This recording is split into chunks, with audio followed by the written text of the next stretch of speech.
Hey there, I'm Adrienne, your go-to guide on this empowering journey to self-love and authenticity. I've transformed my own struggles into strengths, and now I help others navigate their path to their inner knowing and create personal fulfillment. On this show, we're not shying away from tough conversations. We're diving headfirst into topics like self-worth, overcoming limiting beliefs, challenging societal norms, and creating a life that's not just successful, but truly fulfilling. We're all about blending heartfelt, soul-searching chats with practical, actionable strategies. Think of this podcast as your trusty compass on the path to your most authentic life, mixed with a cozy fireside chat with a dear friend. Ready to uncover your true self and lead a life that's in sync with your deepest desires? You're in the right place, friend. Welcome to the Live Your Truth, Love Your Life podcast. Hey there, friends. Welcome back to the Live Your Truth, Love Your Life podcast. Today, I have something a little different and very close to my heart to share with you. It's all about the transformative power of books. Think back to the first chapter book you ever opened. Remember that feeling? For me, that moment was pure magic. The first chapter book I read was in my second year of kindergarten. It was levels ahead of me, but I loved it. It was The Mystery at Lilac Inn by Carolyn Keene. This was where I fell in love with the character Nancy Drew and all things mystery, two loves that live on for me to this day. Books weren't just stories. They were adventures and escapes, a school and a church all rolled into one. They were where aspirations sparked and inspiration bloomed. They were windows into lives I could only imagine and doors to worlds I longed to explore. In fifth grade, we had to write an autobiography, which I still have today. I wrote that I wanted to be a writer and a detective when I grew up. These two things were grounded in what I loved most at the time, books. Today, I write literally every day. I journal, I write poetry, I write blog posts. I do believe that I have a book inside me that will be released into the world before long. The detective piece was rooted in my love for Nancy Drew. From that first mystery that I read, The Mystery at the Lilac Inn, I fell in love with the idea of solving mysteries, cracking cases. Somehow, some way, I found myself in a career in law enforcement for 12 years. There's a lot of different circumstances that came together to make that happen. But though I was never a detective, I loved building a case. It's just funny the influence that books have, whether we consciously realize it or not. Through the adventures of fictional characters, I learned to dream early and often. Books were my ticket to globetrotting long before I could physically do so, feeding my dreams with the history and culture of every place I would one day visit. I've journeyed through countless places, embraced cultures, and lived 1,000 lives, all through the pages of books. And when life took me to the actual spots I'd only dreamed of and read about, I found myself moved to tears, filled with the pride of a promise fulfilled. I want to tell you a little bit about that. When I moved from Boston to California for college, I had never been there prior to moving into my school. During orientation week, we went to the Santa Monica Pier. When we drove by the Hollywood sign, I sat on that bus, surrounded by my new classmates, and my eyes were filled with tears. I was thinking, I'm here. I'm actually in California. I live here. So many books I've read vividly describe that sign. It was a backdrop to mysteries, to thrillers, to romance, to nonfiction, you name it. And there it was. At 18, I was staring at it, a symbolic moment in my California living. Similarly, when I studied abroad in Australia and I got a glimpse of the Sydney Opera House, I thought I was going to die of excitement. I was elated and emotional, and I couldn't believe I was staring at it. In 2016, I was in China on Mother's Day, and I made my mom a video at the top of the Great Wall. I was standing on the Great Wall of China. The Great Wall of China! A landmark on posters in classrooms throughout my childhood and in so many books that I read. And there I was, on top of it. Santorini, Greece had a similar effect. I walked along the streets in awe of the blue dome buildings, the whitewashed walls, and the picturesque sea. I kept thinking, I feel like I'm in a book. I feel like I'm in a movie. I feel like I'm in a book. I feel like my life is a novel unfolding in front of me. I could explain it or try, but it's hard to convey the significance of that feeling for me. I could go on and on, but whenever I go somewhere that has a place, that has been the backdrop in books I've read, it floors me. The dreams of my childhood, with my nose buried in a book, are splayed out in front of me. I can only describe that feeling or experience as pure magic every single time. So, my mom and my Nana, they both loved reading and always encouraged me to pick up a book. My Nana's voice still echoes in my mind. Through books, you can learn anything. It's something that she told me more than once when I was a kid, and it's something that stuck with me. Really, it's a truth that's carried me through life, a truth that's enabled me to connect with people from all walks of life in every room I've stepped into. She explained that if you're well read, you'll know a little bit about a lot, and that's more than a lot of people. It will allow you to walk into any room and talk to any person and feel like you belong there.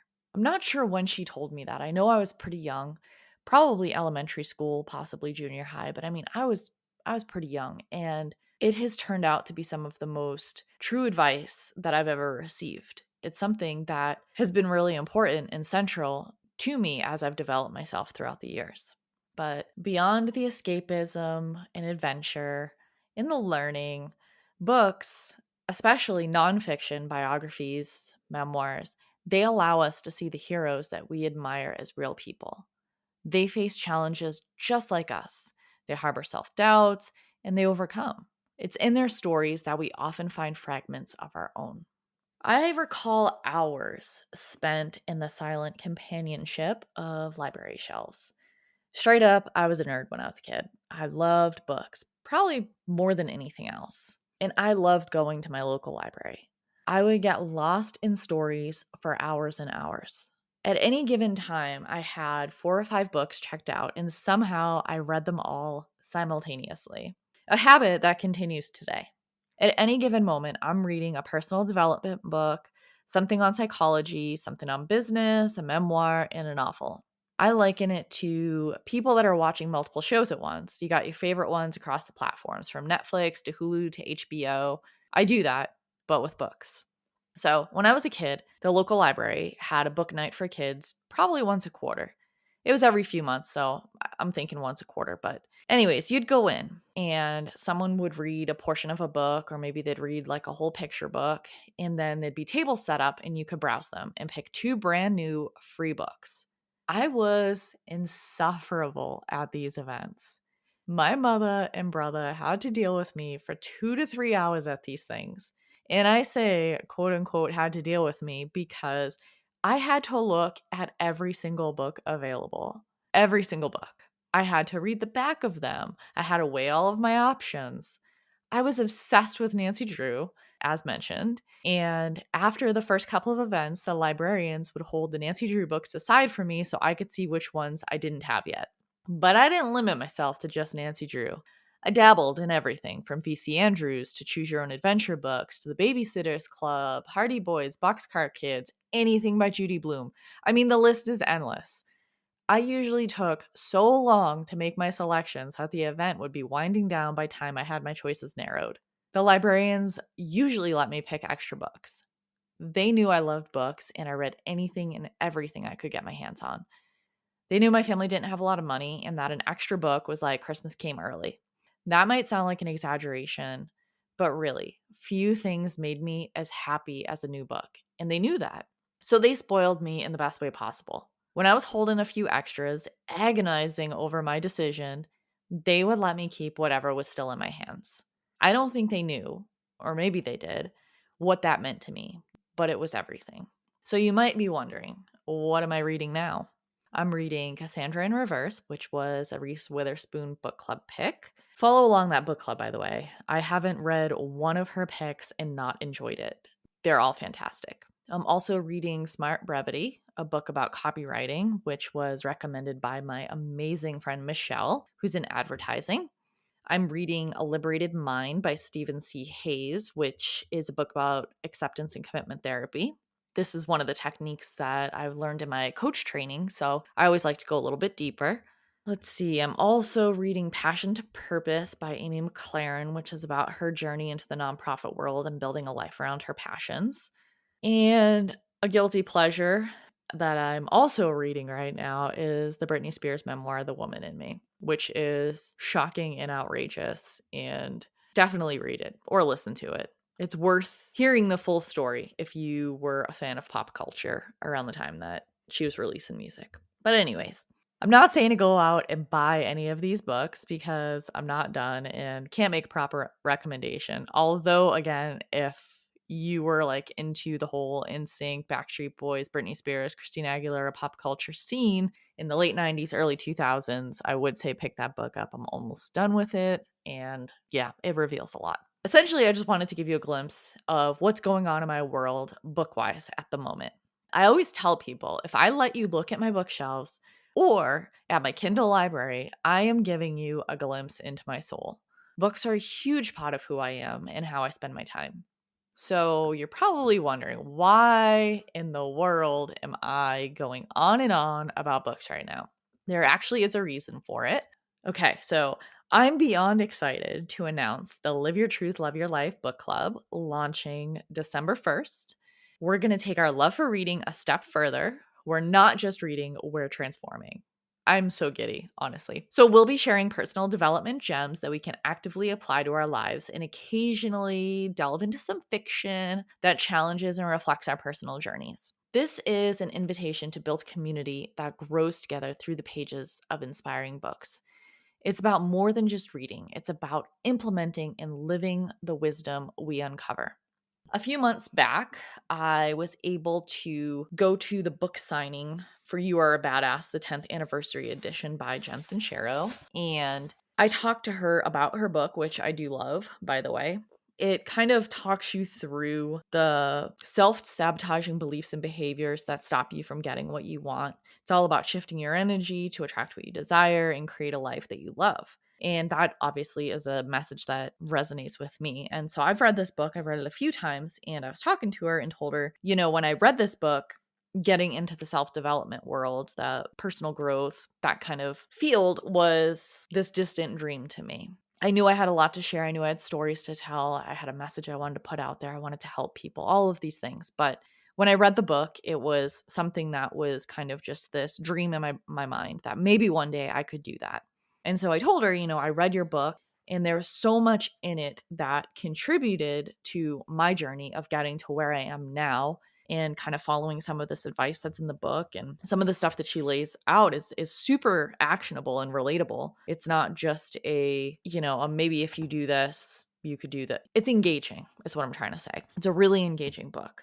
I was telling her this, and so I read this book and, I'm acting on a lot of the stuff that she wrote, which I thought was fantastic. And now, fast forward, took me a few years, but I made the leap and I'm doing the thing, and I got a podcast, and, I'm doing personal development workshops and coaching. She said something to me that stuck with me. She's like, so many of us, and maybe one day you'll be one of the us, write books that give people a roadmap to make changes in their lives, to help them figure out why they're stuck, to get past it, to get over the hurdle, to do the thing that they want to do in life. She's like, so many of us write these types of books and people read it and they feel great and they feel motivated while they're reading it. But they don't actually do any of the things that are in the book as they're reading it. They just kind of read it like it's any novel and then they put it down and they forget about it. That is something that stuck with me, that conversation with her, because when I read a book, I highlight it.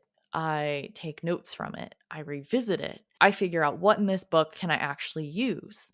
Again, I'm a huge nerd, right? But books aren't just something I read. They're an experience for me, truly. And if I'm going to read a book that is prescriptive about trying different things to get a result in your life, I wouldn't have picked up the book if I wasn't interested in the result. So if I'm going to spend my time reading what they're telling me to do, I'm probably going to at least try to put some of that into practice. And by probably, I mean definitely. So that's what this book club is all about. It's about taking these books that have amazing, incredible advice, roadmaps, methods of self-connection, that are really in that self-help, personal growth genre. We're going to go through them together as a community, and we're going to work through them. Actually work through them, put them into practice. You're probably like, well, that sounds like a lot of work and got a lot going on. Don't know if I could fit that in my busy schedule. But I invite you to consider it. Again, it launches December 1st. There's going to be Zoom meetings. There's going to be some reading guides. There's going to be questions to guide you, some journaling prompts. It's going to be a whole experience. And the coolest thing is we're going to gather and we're going to do it together. So if you love books, if you love reading, if you love community, if you want to connect with people that love all of these things, definitely go on to my website, www.adriancrowley.com/book club.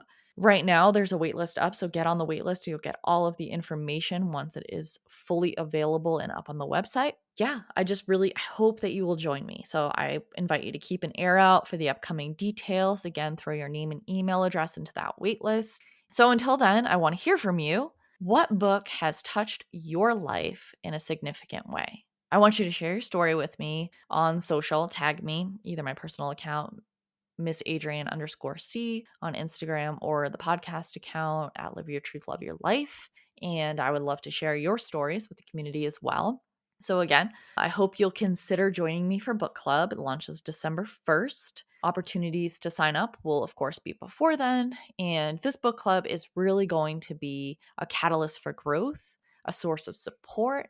It's going to be a community while we're all striving to live our best lives, while we're working to make our dreams come true. So I want to say thank you for joining me today. And remember, every book has the potential to spark change. Let's embrace that change together. Until next time, keep reading, keep dreaming, and as always, live your truth, love your life. That's it for today's episode, my friends. Thanks so much for joining me on the Live Your Truth, Love Your Life podcast. To get even more out of today's conversation, don't forget to swing by the show notes and download your freebie. Want to keep the conversation going? I'd love to hear what spoke to you most today. Head on over to my Instagram at Live Your Truth, Love Your Life and drop me a comment. I'm always excited to connect and learn more about you. Remember, the journey towards living your truth and loving your life is a rewarding one. New episodes are dropping each Monday and Thursday, and I can't wait for next time. Until then, have a fantastic week.